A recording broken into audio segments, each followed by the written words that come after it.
All right, so we are back and ready to really uh, dig deep into all this on-page SEO stuff. Yeah, absolutely. You sent me a ton of material, Oh, yeah. and I feel like we can definitely extract some golden nuggets here for sure. Yeah, and hopefully find out where we've been going wrong all this time, Oh, I'm sure. without even realizing it. Yeah, I'm sure we're all making little mistakes here and there, Yeah, definitely. especially because it's such a moving target with SEO. It's always changing. Yeah, it can feel pretty overwhelming sometimes. Absolutely. So, yeah, maybe for anyone who's totally new to this, could we just start with like the basics? Like what even is on-page SEO? Yeah, so on-page SEO is basically everything you can do on your own website Okay. to try and rank higher in search results and get more relevant traffic. So it's not about like the links from other websites. Right, that would be off-page SEO. Okay. We're talking about things like your title tags, your meta descriptions, your headings, your content itself, how you use keywords, all that good stuff. Okay, and why does this matter so much? I mean, obviously everyone wants to be at the top of those Google search results, but Well, yeah, I mean, think about it. yeah, When was the last time you went to like the second or third page of Google? I'll never. Right. So if you're not on that first page, you're basically invisible. True. So basically on-page SEO is like making sure your website is speaking Google's language. Yeah, that's a good way to put it. It's about making sure your website is structured and optimized in a way that Google can understand and rank accordingly. Okay, so let's dive into some of these specific things that we can optimize. One that always trips me up is title tags and meta descriptions. I know they're important, but honestly, I kind of just try to make them sound, okay. Well, that's a good start, but there's actually a lot more to it than that Oh boy. if you really want to maximize your SEO. Okay. So first of all, do you know how long a title tag should be?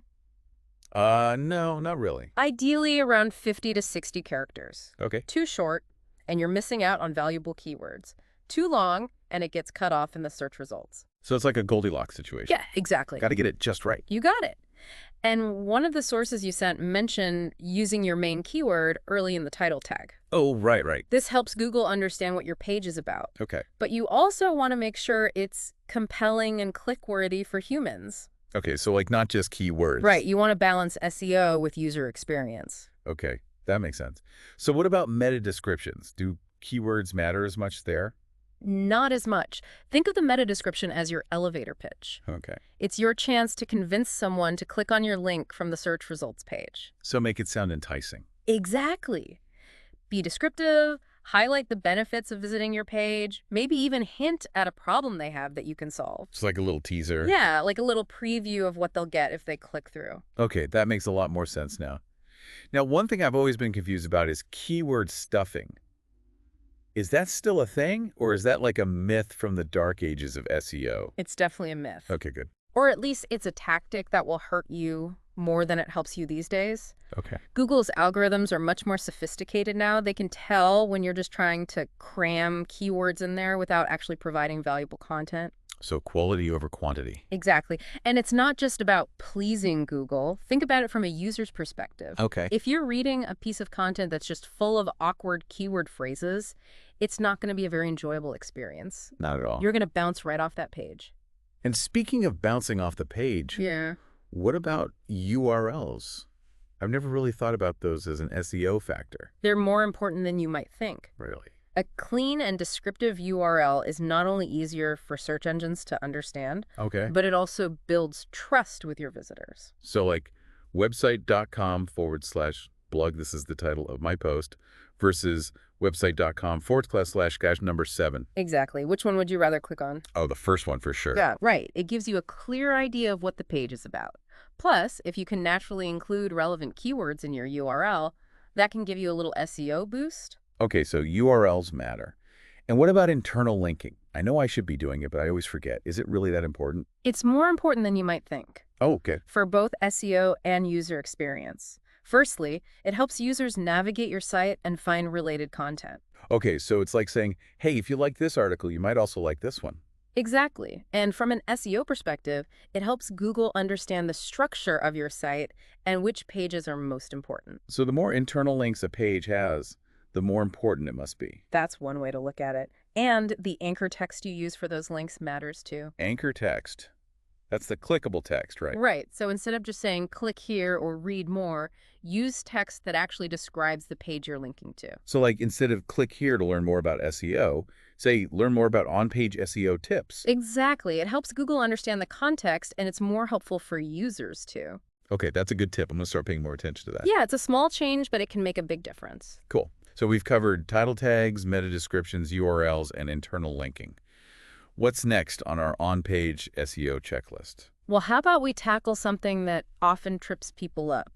Heading tags. Oh yeah, those H1, H2, H3 things. Yes, exactly. I have to admit, I don't really get them. Like, does it really matter if I use an H2 or an H3? It might seem small, but using heading tags properly is important for both readability and SEO. Oh, really? Think of it this way. Heading tags help you structure your content, Okay. like an outline. Okay. Your H1 is your main heading, like the title of a chapter. Okay. Then you have H2s for subheadings, H3s for smaller sections, and so on. So it's like creating a hierarchy of information. Exactly. And this hierarchy makes it easier for both humans and search engines to understand your content. Okay, so it's not just about making it look pretty. Not just about that, no. It's about actually organizing the information in a logical way. Okay, that makes sense. And speaking of making things accessible, what about image alt text? Ah, yes, alt text. It's another one of those things that's good for both SEO and accessibility. I know it's important for people who use screen readers, but I always forget to add it. Well, you shouldn't, because it's important for SEO too. Really? Remember, Google can't see images, Right. so it relies on alt text to understand what the image is about. So it's like describing the image to someone who can't see it. Exactly. And you want to use relevant keywords in your alt text too. So if it's a picture of a cat, say cute tabby cat playing with a toy. Exactly. That way, if someone searches for tabby cat images, your image has a better chance of showing up. Okay, I'm starting to see how all these little things add up. They really do. And when you combine them all together, they can make a big difference in your website's visibility. So it's like a holistic approach. Okay, so before we move on, let me just recap to make sure I've got this straight. Title, tags, and meta descriptions need to be both keyword-rich and human-friendly. Avoid keyword stuffing like the plague, and make sure your URLs are clean and descriptive. Oh, and don't forget internal linking and image alt text. That's a great summary. You're clearly getting the hang of this. Well, I have a great teacher. Haha, well, we're in this together. True. So what other on-page SEO secrets are you going to reveal today? Well, how about we move on to two of the most critical aspects of on-page SEO that can make or break your website's success. Oh, this sounds serious. They can seem a bit intimidating, but I promise they're not as scary as they sound. Okay, I'm ready. Bring it on. All right, then buckle up, because we're about to explore the world of website speed and mobile optimization.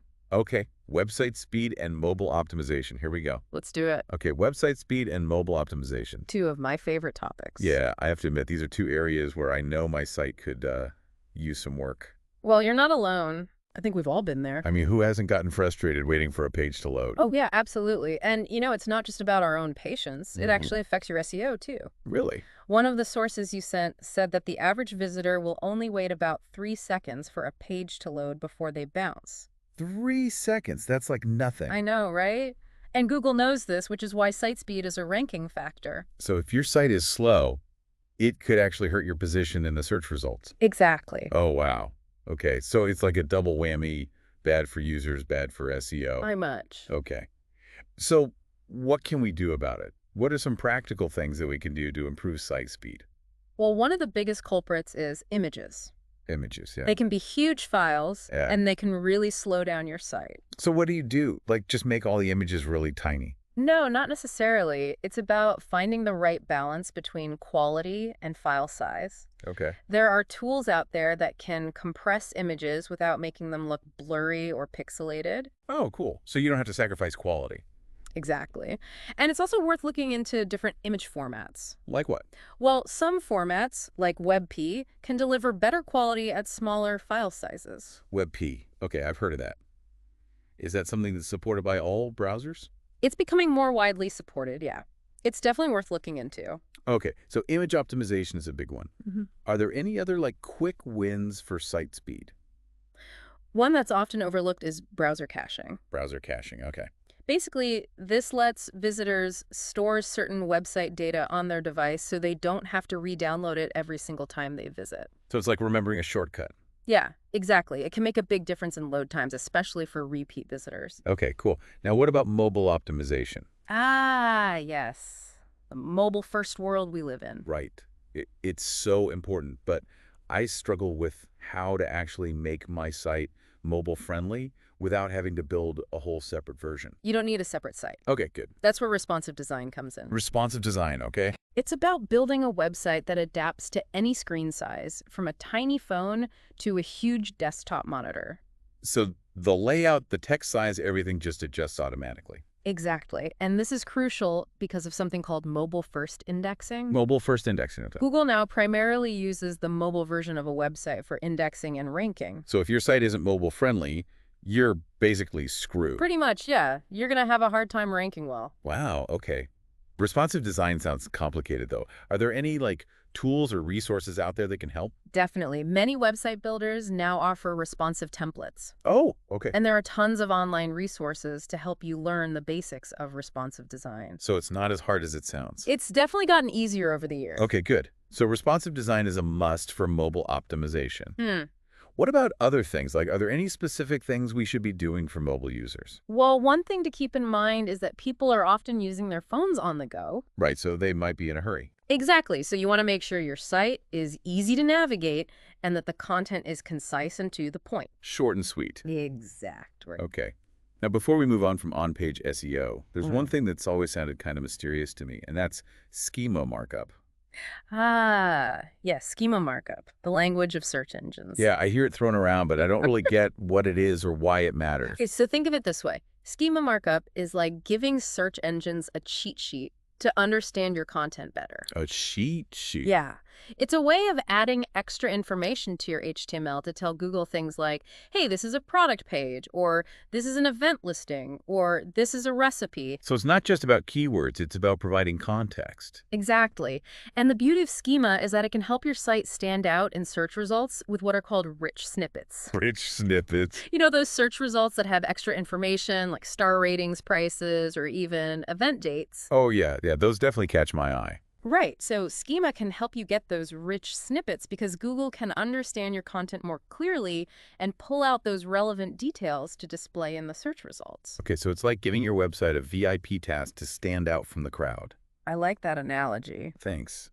So schema markup is something I should definitely be looking into. Absolutely. Okay, I'm feeling a bit overwhelmed by all this information.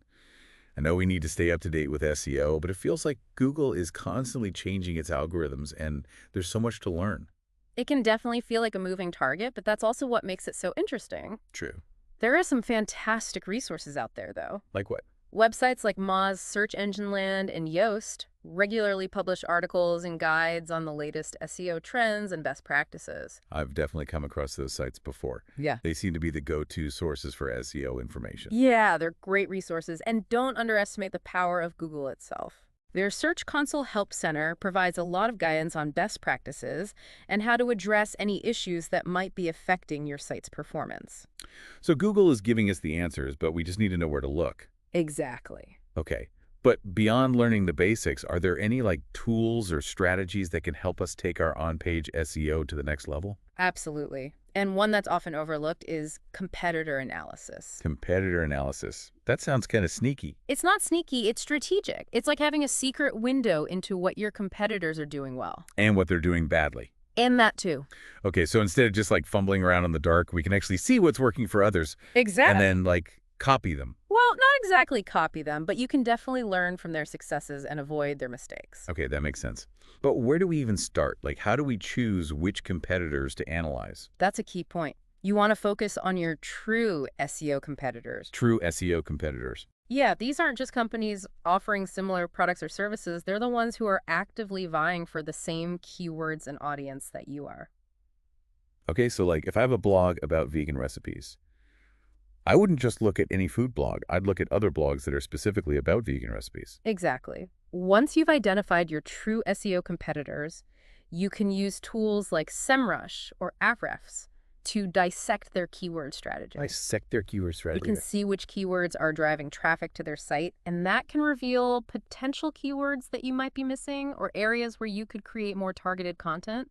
So it's not just about stealing their keywords, it's about understanding their approach and finding opportunities to do even better. Exactly. Okay, but keywords are just one piece of the puzzle, right? What about backlinks? Don't those play a big role in SEO too? They're absolutely essential. Yeah. Backlinks act as votes of confidence from other websites, and they show Google that your content is valuable and trustworthy. And the great thing is you can use tools like Ahrefs to see who's linking to your competitors and the quality of those links. So it's like seeing their popularity scorecard. Pretty much, yeah. Okay, so we can see who's linking to them and then try to get similar backlinks for our own site. Exactly. Maybe you discover that they're being featured on industry blogs or news sites that you haven't even considered. Or perhaps they've built partnerships with other websites that are relevant to your niche. So it's all about uncovering those hidden opportunities. Exactly. Okay, I'm starting to see how this can be a real game changer. But it's not just about mimicking what others are doing right. We need to find ways to stand out and offer something unique. Absolutely. Competitor analysis is about gathering intel, but ultimately it's about using that intel to create your own unique strategy. Okay. Maybe you notice that a competitor is neglecting a specific content format, like video tutorials or interactive infographics. That's your chance to fill a gap and attract a segment of the audience that they're missing. So it's like playing chess, anticipating their moves and finding ways to outmaneuver them. I like that analogy. Thanks. But I have to admit, I'm a bit intimidated by all these tools. Where should someone even begin? Start simple. Okay. You don't need to be a data scientist to get value from these tools. Even Google Search Console, which is free, can provide valuable insights. Okay, so start with Google Search Console. Yeah. Focus on one competitor at a time and don't get bogged down trying to analyze every single data point. So break it down into bite-sized pieces, focus on what's most relevant, and build from there. Exactly. And remember, competitor analysis is an ongoing process. Right. The online world is constantly changing, so it's essential to stay vigilant and keep an eye on what your competitors are doing. So always be learning. Always be learning. This deep dive has been incredible. It has been fun. Yeah, we've gone from basic on-page elements to advanced strategies like competitor analysis. I feel like I've gained a whole new understanding of how to make my website shine online.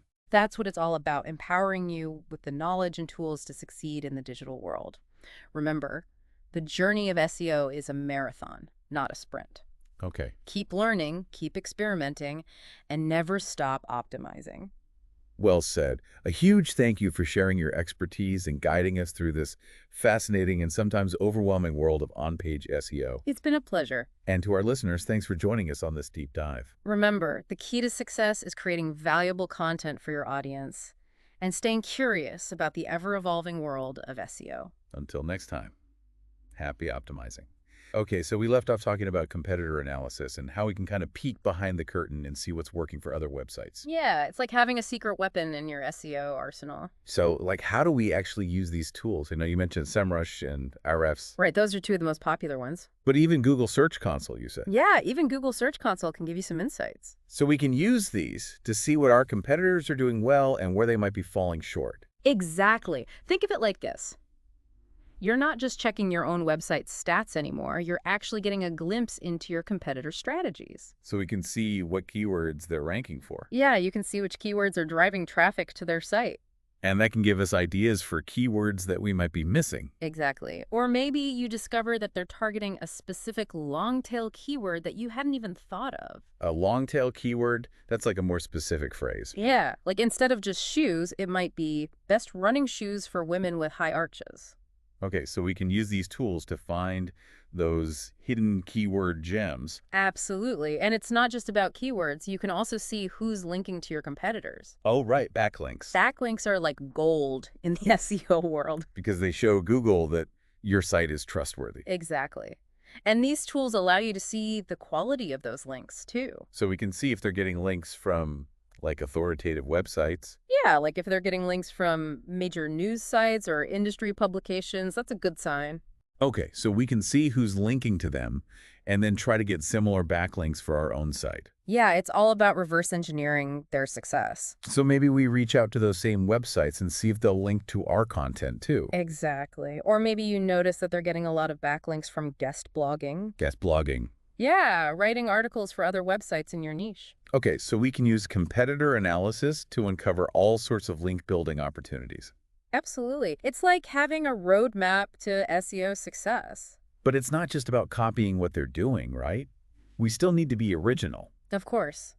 Competitor analysis is about gathering intel, but ultimately it's about using that intel to create your own unique strategy. So it's like taking inspiration from them, but then putting our own spin on it. Exactly. Maybe you notice that a competitor is neglecting a specific content format, like video tutorials or interactive infographics. And that's our chance to shine. Exactly. Yeah. You can fill a gap in the market and attract a segment of the audience that they're missing. Okay, I'm starting to see how this can be a really powerful strategy. It really can be.